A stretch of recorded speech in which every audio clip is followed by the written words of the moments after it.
오늘 함께 나누신 우리가 함께 봉독한 탕자의 비유는 우리에게 굉장히 익숙한 말씀입니다. 아마 오늘 이 말씀을 나는 처음 접했다는 분이 거의 아마 이 자리에 없을 것 같아요. 근데 하나님의 말씀을 우리가 읽으면서 익숙한 말씀일수록 우리가 빠지기 쉬운 함정이 무엇인가 하면 나의 익숙함 때문에 하나님이 정말 우리에게 주시는 메시지를 놓치는 실수를 그 함정에 빠질 수 있다는 겁니다. 여러분, 하나님께서 우리에게 탕자의 비유를 주신, 하나님이 우리로 하여금 꼭 들려주시기를 원하는 그 음성이 뭘까요? 많은 분들이 탕자의 비유를 하면서 하나님은 이렇게 사랑의 하나님입니다 하는 그 말씀을 많이 강조합니다. 틀린 것 아닙니다. 그러나 오늘 탕자의 비유를 잘 보시면요, 하나님이 단지 죄인을 용서하시고 받으시는 그러한 사랑의 하나님만을 강조하기를 원했다면 아마 오늘 탕자의 비유가 그냥 탕자가 아버지의 품으로 돌아오는 것에서 스토리가 거쳤을 것입니다. 그러나 구태여 집안에 있었던 맏아들의 스토리를 기록하신 이유는 뭐냐면 그것이 탕자의 비유를 통해서 우리가 놓치지 말아야 하는 하나님의 핵심 메시지라는 것입니다. 그래서 오늘 본문을 주어진 배경이 이것입니다. 1절부터 3절 사이에 보면은 모든 세리와 죄인들이 말씀을 들으러 가까이 나오니 바리새인과 서기관들이 수군거려 이르되 이 사람이 죄인을 영접하고 음식을 같이 먹는다 하더라. 예수께서 그들에게 이 비유로 이르셨다. 오늘 탕자의 비유에 정말 핵심적인 메시지는 이거라는 것입니다. 누가 탕자인지, 내가 탕자가 아닌지, 나는 신앙생활 열심히 하고 있지만 나는 혹시 하나님 앞에서는 하나님이 평가할 때는 내가 탕자가 아닌지 돌아보라는 것이죠. 오늘 이 탕자의 비유를 주었던 사람들 대상이 누구죠? 당시의 율법을 가장 잘 안다는 서기관들이었습니다. 요즘 말로 하면 이런 거죠. 성경 나는 열독했습니다, 백독했습니다 하는 그러한 분들을 향한 말씀이라는 것입니다. 그리고 또 보면 바리새인이었습니다. 누구보다도 신앙생활 열심히 한다고 자부하는 사람들, 나는 새벽 기도에도 안 빠지고 주일 예배 안 빠지고 11조하고 그런 분들을 향해서 그러한 모습이 있음에도 불구하고 하나님 보시기에 하나님의 마음에 합하지 않은 자의 모습, 탕자의 모습이 나의 모습이 아닌가 돌아보라는 것입니다. 여러분, 맏아들은요, 물론 둘째 아들은 허랑방탕하게 살았으니까 누구나 탕자라는 것을 알죠. 근데 맏아들은 세상에 나가지 않았어요. 아버지를 위해서 열심히 일했어요. 근데 오늘 성경은 우리에게 그 아들도 탕자였다고, 그리고 사실 이 말씀이 오늘 이렇게 예배를 참석한 우리에게 주시는 정말 필요한 말씀이죠. 왜냐하면 우린 세상에 나가서 허랑방탕하게 살지 않습니다. 그럼에도 불구하고 하나님의 마음에 합하지 않은 탕자가 될 수 있다는 것입니다. 우리 속에 있는 오늘 성경이 말씀하시는 아버지 옆에 있었지만 탕자가 되었던 그 탕자의 모습이 우리 속에 들어오지 않도록 돌아보는 시간이 우리에게 필요합니다. 오늘 본문 말씀은 우리가 맏아들이 정말 열심히 밭에 나가서 아버지에게 순종하며 농사를 지었지만 그 아들이 탕자였던 세 가지의 원인을 우리에게 얘기해 줍니다. 혹시 나에게는 그 원인이 되었던 종교인의 모습이 나에게는 없는지 우리 한번 돌아볼 수 있으면 좋겠습니다. 집안에 있었던 정말 열심히 있게 아버지를 섬겼던 아들이 탕자였던 이유는요, 첫 번째 이유는 행복관이 잘못됐기 그렇습니다. 탕자는 잘못된 행복관을 추구합니다. 오늘 탕자의 비유가 굉장히 강조하고 있는 메시지가 이것입니다. 작은 아들이 탕자가 됐던 이유는요, 그가 가졌던 행복관이 무엇인가 하면 아버지의 방법을 따라서 사는 것이 아니라 나의 방법대로 내가 하고 싶은 대로 살아야지 인생이 행복해진다는 그 행복관을 가지고 있었잖아요. 그래서 세상에 나가서 자기 하고 싶은 것 하고 살았던 것이죠. 근데 우리는 이 말씀을 보면서 이렇게 생각하기 쉽습니다. 나랑은 상관없는 사람이다. 과연 그럴까요? 교회 안에 있지만, 예수를 만났지만 행복하지 않은 성도들, 두려움으로 신앙생활을 하지만 혹시 하나님이 날 치실 줄 모른다는, 우리 자녀들을 치실 줄 모른다는, 내 사업체를 칠 줄 모른다는 두려움으로 신앙생활을 하는 신앙인들이 교회 안에 있지 않나요? 행복관이 잘못됐기 때문이죠. 왜냐하면 우리에게 잘못된 행복관을 교육받으면서 우리도 모르는 사이에 자리 잡은 것이 있습니다. 내가 원하는 대로 살아야지 행복해진다는 생각. 그래서 예수를 따라가면서도 적당히 거리를 두고 따라가야지 너무 그렇게 빠져서 신앙생활하면 안 된다고 생각하는 사람들 종종 있죠. 그래서 여러분, 시대를 불문하고 계속 인기 가요가 있죠. 미국의 가수인 프랭크 시나트라가 부른 My Way. 그게 왜 그렇게 많은 사람들에게 공감을 일으켰을까요? I did my way. 그가 그렇게 노래하죠. 노래의 첫 부분에 보면은 나는 후회 없는 삶을 살았어. 왜냐하면 I did it my way. 내 방법대로 살았기 때문이야. 인간이 무엇이며 무엇을 얻는가? 그 자신이 아니라면 그 사람은 아무것도 아니야. I did it my way. 그리고 끝에 이렇게 마치죠. Let the record show I took all the blows and did it my way. 내 인생의 발자취가 증언하듯이 나는 많은 고난을 감수했지만 내 방식대로 했어. I did it my way. 여러분, 많은 사람들이 그런 생각을 가지고 살죠.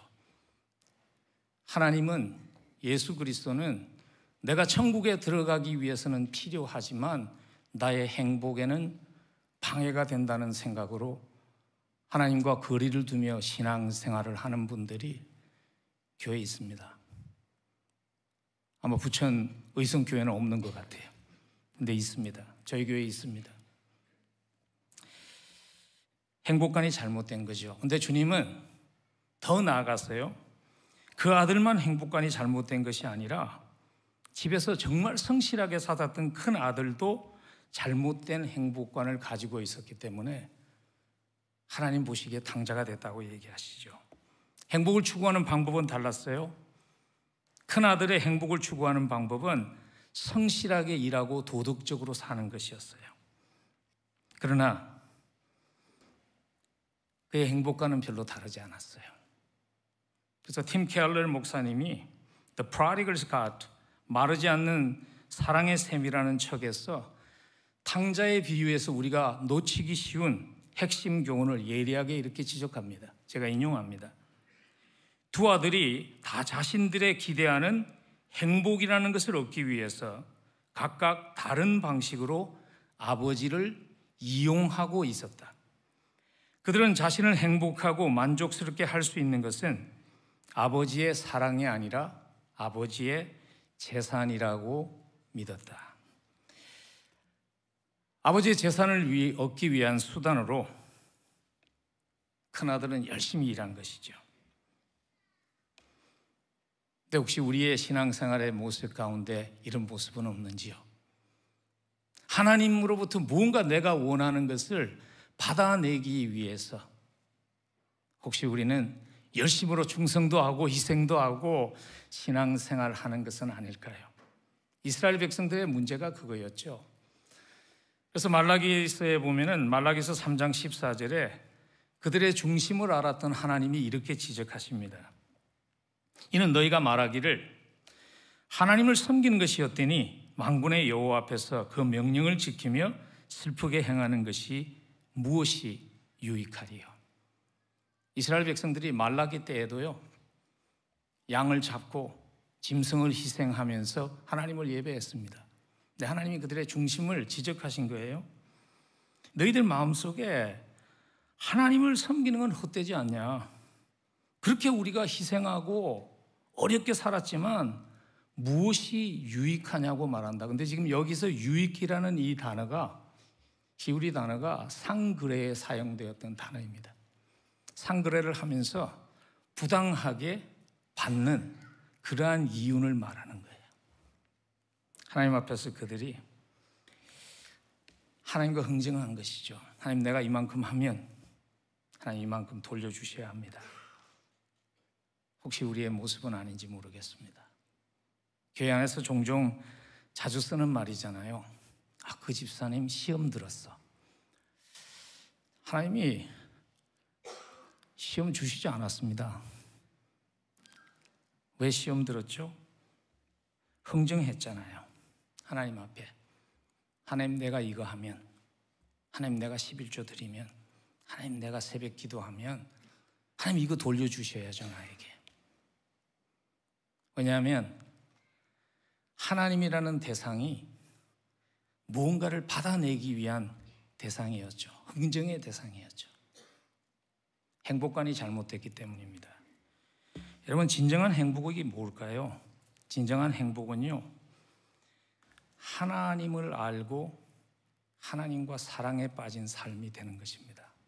여러분, 사랑에 빠져보셨나요? 연애해 보시면요, 연애하면 손해잖아요. 밥값도 내야 되고 막 그렇잖아요. 근데 되게 행복하잖아요. 왜 그렇죠? 사랑에 빠졌기 때문입니다. 여러분, 기독교는 종교가 아닙니다. 기독교인으로 살아간다는 것을 저는 가장 잘 나타내는 한 단어가 로맨스라고 생각합니다. 하나님과 사랑에 빠져서 사는 거예요. 하나님의 사랑의 대상이 되고 하나님이 나의 모든 것이 되시는, 그래서 너무나 행복한 삶. 그래서 시편 기자가 그 행복을 알았죠. 그래서 이렇게 시편 84편 10절에서 고백합니다. 주의 궁전에서의 한날이 다른 곳에서의 첫날보다 나은즉 악인의 장막에서 사는 것보다 내 하나님의 성전 문지기로 있는 것이 좋사오니. 진정한 행복이 무엇인지를 아는 사람의 고백입니다. 여러분과 저의 고백이 될 수 있기를. 그래서 예수 믿는 것이 의무가 아니라, 억지가 아니라, 두려움 때문이 아니라 사랑에 빠져서 그 사랑 때문에 기뻐하며 행복해하는 그런 우리 모두 될 수 있기를 간절히 축복합니다.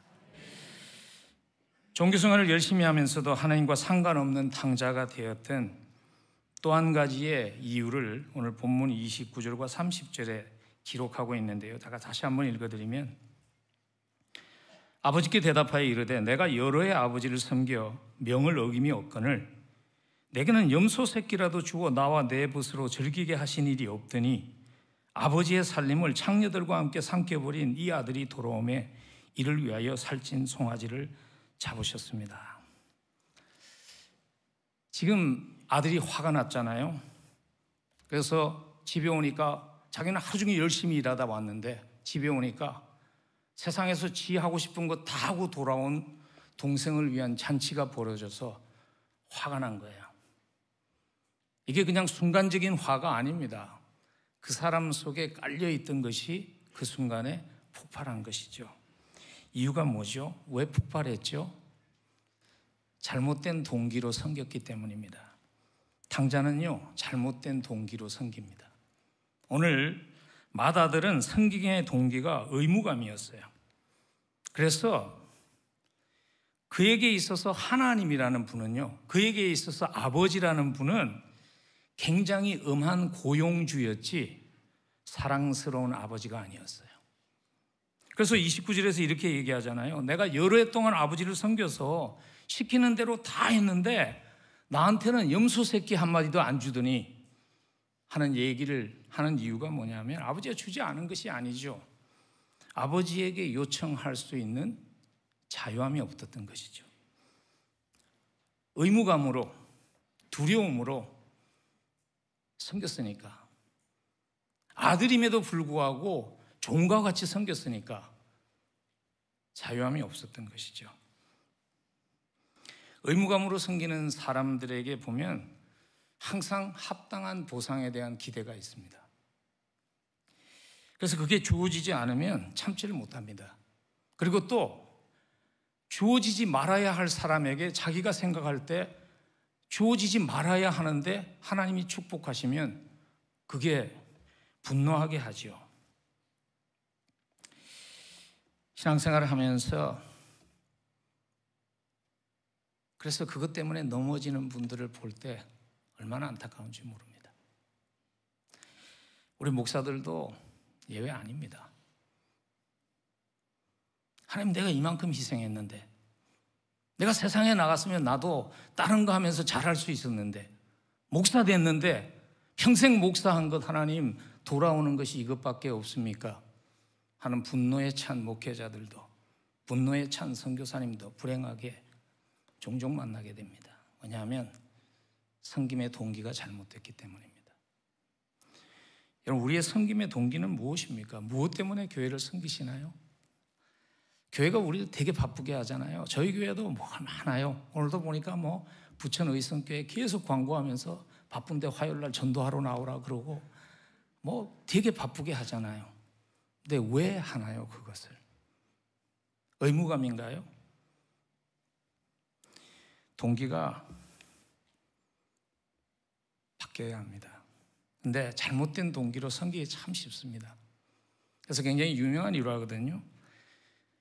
20대 젊은 나이에 에콰도르에 선교사로 가서 순교했던 짐 엘리엇 선교사의 아내였던 엘리자베스 엘리엇이 종종 집회 오면 사용하셨던 그 집회입니다. 이런 예화예요. 교회 나오는 이 성경에 있는 얘기는 아닌데 굉장히 의미 있는 얘기예요. 예수님께서 하루는 길을 가다가 제자들한테 얘기한 거예요.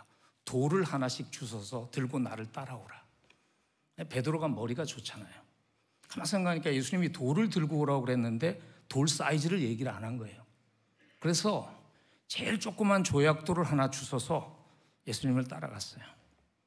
점심시간이 됐어요. 예수님께서 니들이 들고 온 돌 다 내놓으라고.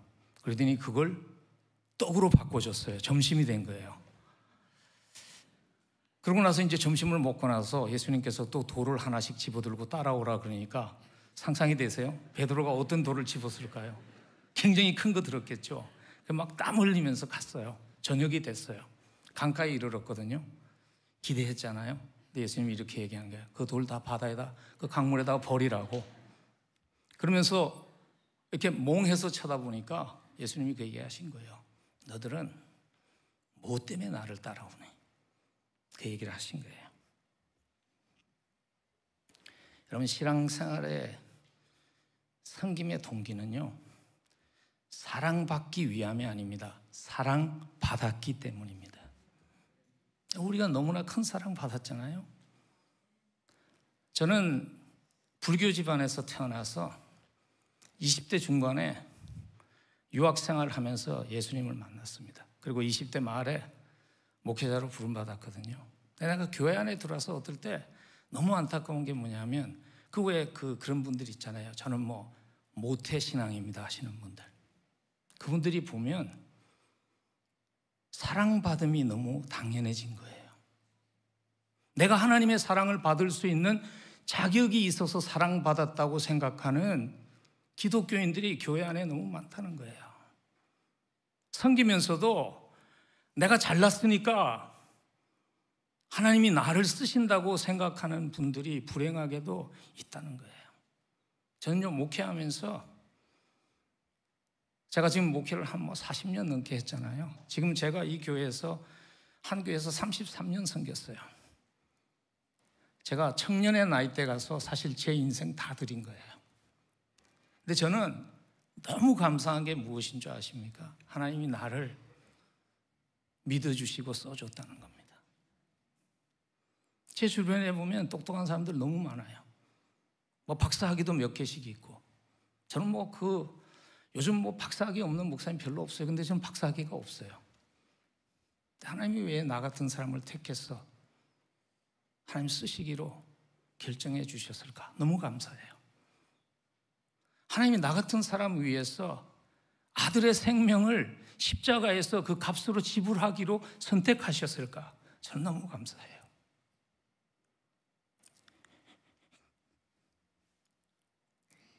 그럼 사랑받은 것이 우리의 섬김의 동기가 되면 좋겠습니다. 십자가 사랑 때문에 하나님 나에게 다른 그 무엇 주어지지 않아도 십자가에서 생명 주신 그 예수님의 사랑 때문에 하나님 그것만으로 충분합니다 하는 그 고백이 예수를 따라가는 저와 여러분들의 고백 되기를 간절히 축복합니다. 마지막으로 하나님의 마음에 합한 인생 살기 위해서요, 우리 속에 있는 나도 모르게 들어올 수 있는 탕자의 모습을 자리 잡지 못하게 하려면 오늘 집안에서 그렇게 열심히 충성되게 살았지만, 도덕적으로 살았지만 탕자가 되게 됐던 맏아들을, 그 원인, 세 번째 원인을 알아야 합니다. 그것은 이것입니다. 집안의 탕자는 아버지 중심을 몰랐어요. 아버지가 무엇이 아버지를 기쁘게 하는지, 무엇이 아버지의 가슴을 찢어지게 하는지 그걸 몰랐어요. 근데 자기는 그걸 안다고 생각하고 신앙생활을 한 것이죠. 그래서 29절에 보면 이렇게 말하잖아요. 내가 여러 해 아버지를 섬겨 명을 어김이 없었습니다. 아버지, 내가 아버지가 원하는 것 다 했습니다. 근데 아버지가 원하는 것 하나도 안 했죠.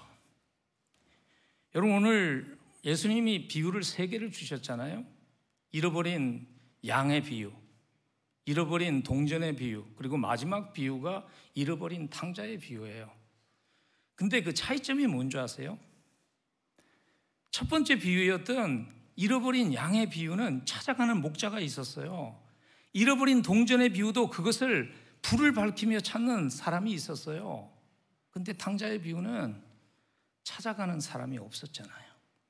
탕자가 지발로 돌아왔죠. 지금 이 비유는요, 우리에게 이렇게 말하는 것입니다. 정말 아버지의 마음을 안다면 왜 네가 찾으러 가지 않았니? 정말 하나님이 원하는, 하나님이 가장 귀하게 생각하는 것을 내가 지금 삶을 살고 있다면, 맏아들에게 그렇게 얘기하는 거예요. 아버지가 목이 빠지도록 동생을 기다리는데, 여러분 그 장면 탕자의 비유에 나오잖아요. 아들이 멀리 있을 때 아버지가 아들을 보았어요. 그리고 달려갔어요. 그리고 그 아들을 안았어요. 이게 우연히 일어난 게 아니잖아요. 매일 일어나서 목이 빠지도록 아들이 돌아올 길을 기다리는 아버지가 있었는데 형은 관심이 없었어요. 왜냐하면 자기가 얻는 것, 자기가 원하는 것 얻기에 바쁜 거잖아요. 아버지를 잘 이용해가지고 재산 물려받는 것이 그의 목적이었잖아요. 아버지의 마음 몰랐어요. 그래서 동생이 돌아왔다니까 같이 기뻐해야 되는데 그냥 분노가 폭발한 거죠. 오늘 맏아들의 분노에 표현된 모든 내용을 한번 자세하게 보시면요, 그 중심에 물질이 있습니다. 나에게는 염소 새끼 한 마리도 주지 않더니 다 탕진하고 돌아온 동생에게는 살찐 송아지를 잡았습니다. 모든 초점이 물질에 있는 거예요. 왜냐하면 계산이 있는 거예요. 지금 이 사람이. 유대인의 풍습에는요, 맏아들에게 주는 포션이 있습니다. 그리고 둘째에게 주는 그 양이 있어요. 근데 동생이 이미 그걸 다 탕진했잖아요. 그러니까 지금 남은 건 다 자기 건데 동생이 돌아오면 어떻게 되나요? 그걸 나눠 먹어야 되잖아요. 아버지의 마음에는 관심이 없는 거죠. 근데 교회도 가끔 보면 그런 마음이 있지 않나요? 저희 교회도 제가 예전에 33년 전에 갔을 때 조그만 교회였습니다. 아이까지 합해서 한 200여 명 모이는 작은 교회가 수천 명의 사람이 하나님을 예배하는 교회로 성장하는 과정에서 가장 가슴 아픈 교회 안에 있는 자주 들리는 목소리가 이거잖아요. 굴러온 돌이 박힌 돌을 밀어냈다고. 여러분 그런 말 들어보셨어요? 세 사람이 와가지고 막 열심히 하는 거예요. 그럼 너무 기뻐해야 되잖아요. 한 영혼이 돌아왔는데. 근데 지금 내 자리가 이게 위태로운 거예요. 그래서 굴러온 돌이 박힌 돌을 밀어냈다고. 그래서 어떤 교회는 새 사람 오는 거 별로 안 좋아하는 교회도 있고, 전도하고 선교하는 것 별로 안 좋아하는 교회도 있고, 아버지 마음을 모르는 거죠. 하나님이 왜 교회를 세웠는지 그 기본적인 이유를 모르는 거죠. 여러분, 교회를 세우신 하나님의 목적은요, 한 영혼을 구하기 위해서, 사도행전 보시면 사도행전 1장 8절에서 너희가 예루살렘과 유대와 사마리아와 땅끝까지 이르러 내 증인이 되리라 성령을 받으면, 그 약속하신 후에 세우신 기관이 뭐예요? 교회잖아요. 교회는 그 일을 위해서 세워진 거예요. 근데 그냥 나는 먼저 들어왔으니까, 나는 구원받았으니까, 우리 가족 다 구원받았으니까 아버지의 마음을 모르는 거죠. 오늘 비유를 통해서 하나님이 우리에게 전하시고 싶은 메시지는 이겁니다. 한 영혼이 돌아올 수 있다면 하나님은 그 모든 것 희생할 수 있다는 겁니다. 여러분, 아버지가, 유대인 아버지는요, 탕자가 돌아온다고 보손발로 뛰어가면 안 됩니다. 근데 뛰어가서 아들의 목을 끼안고 입을 맞추잖아요. 어떤 학자는 그걸 이렇게 해석합니다. 왜냐하면 탕자가 그렇게 돌아오면요, 탕자가 당연히 받아야 할 대우는 뭐냐면 동네 사람들한테 돌에 맞아서 죽는 거예요. 그래서 아버지가 동네 사람들이 돌을 던질까 봐 그 아들을 감쌌다, 그렇게 해석하는 학자들도 있어요. 아버지는 그러면 안 되거든요. 근데 하나님이 그러는 거예요. 그러나 한 영혼이 돌아올 수 있다면 난 무엇이든지 할 수 있다는 거예요.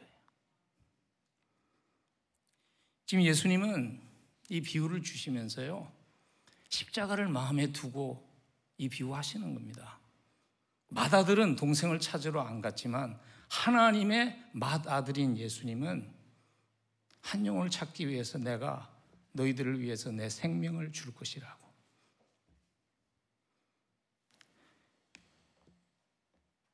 십자가라는 사건은 인간적인 논리로 생각하면요, 인간적인 계산법으로 생각하면 가장 비효율적인 투자입니다.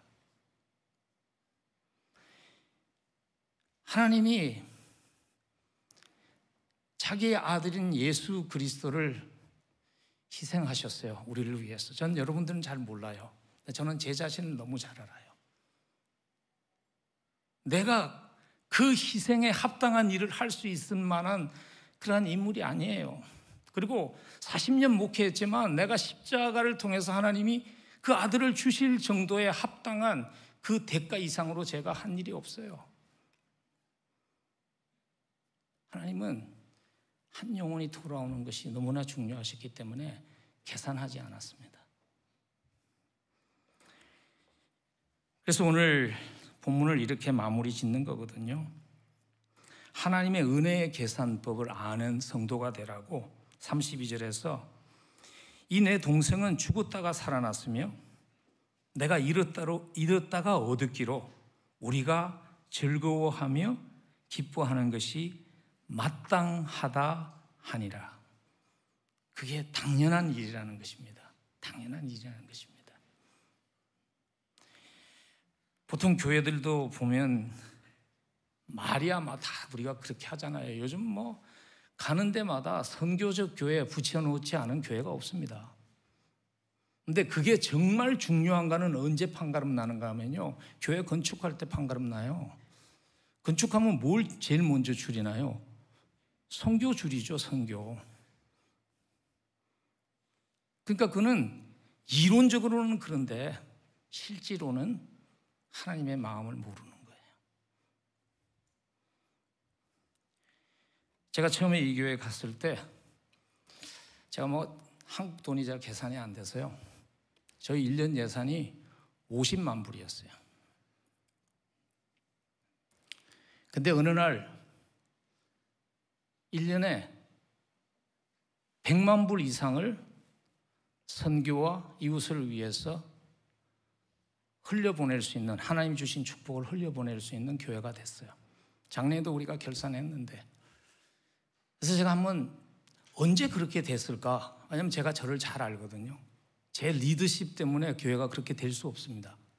제가 나를 알기 때문에. 그래서 어느 순간에 돌아봤더니요, 교회가 하나님의 마음을 알고 하나님이 원하시는 일을 시작하게 하니까 하나님께서 일하시는 거예요. 부족하지 않도록. 저는 부천 의성교회가 그렇게 됐으면 좋겠습니다.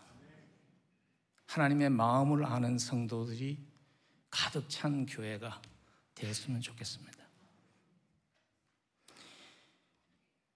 지금 여러분들은 어떤 자리에 서 있는지 한번 우리 자신을 돌아볼 수 있으면 좋겠어요. 나는 하나님이 베푸신 잔치의 자리에 들어오기를 거부하고 있는 마다들이었던 탕자의 모습은 혹시 아닌가?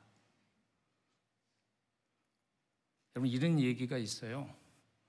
예수를 멀리 할 수 있는 가장 좋은 방법은요, 선하게 사는 거예요. 선하게 사는 것. 그래서 보통 전도하면 가장 어려운 사람이 나 그 김집사보다 잘 살아, 그렇게 얘기하는 사람 전도가 잘 안 됩니다. 왜냐하면 내 선함이 앞서는 것입니다. 혹시 나의 봉사가, 나의 희생이, 나의 선함이 하나님의 마음을 모르는 바리새인과 서기관의 모습이 되지는 않았는지 우리 깨어서 돌아보며 신앙생활을 하면 좋겠어요. 그리고 가끔 그런 분들 계세요. 교회 안에 계시지만 여전히 하나님과 거리를 두고 신앙생활 하시는 분들, 그분들에게 물어보면 아직 준비가 안 됐어요. 여러분, 준비하고 하나님의 품에 돌아올 수 없어요. 십자가는 그 모습 그대로 와서 붙잡는 것입니다.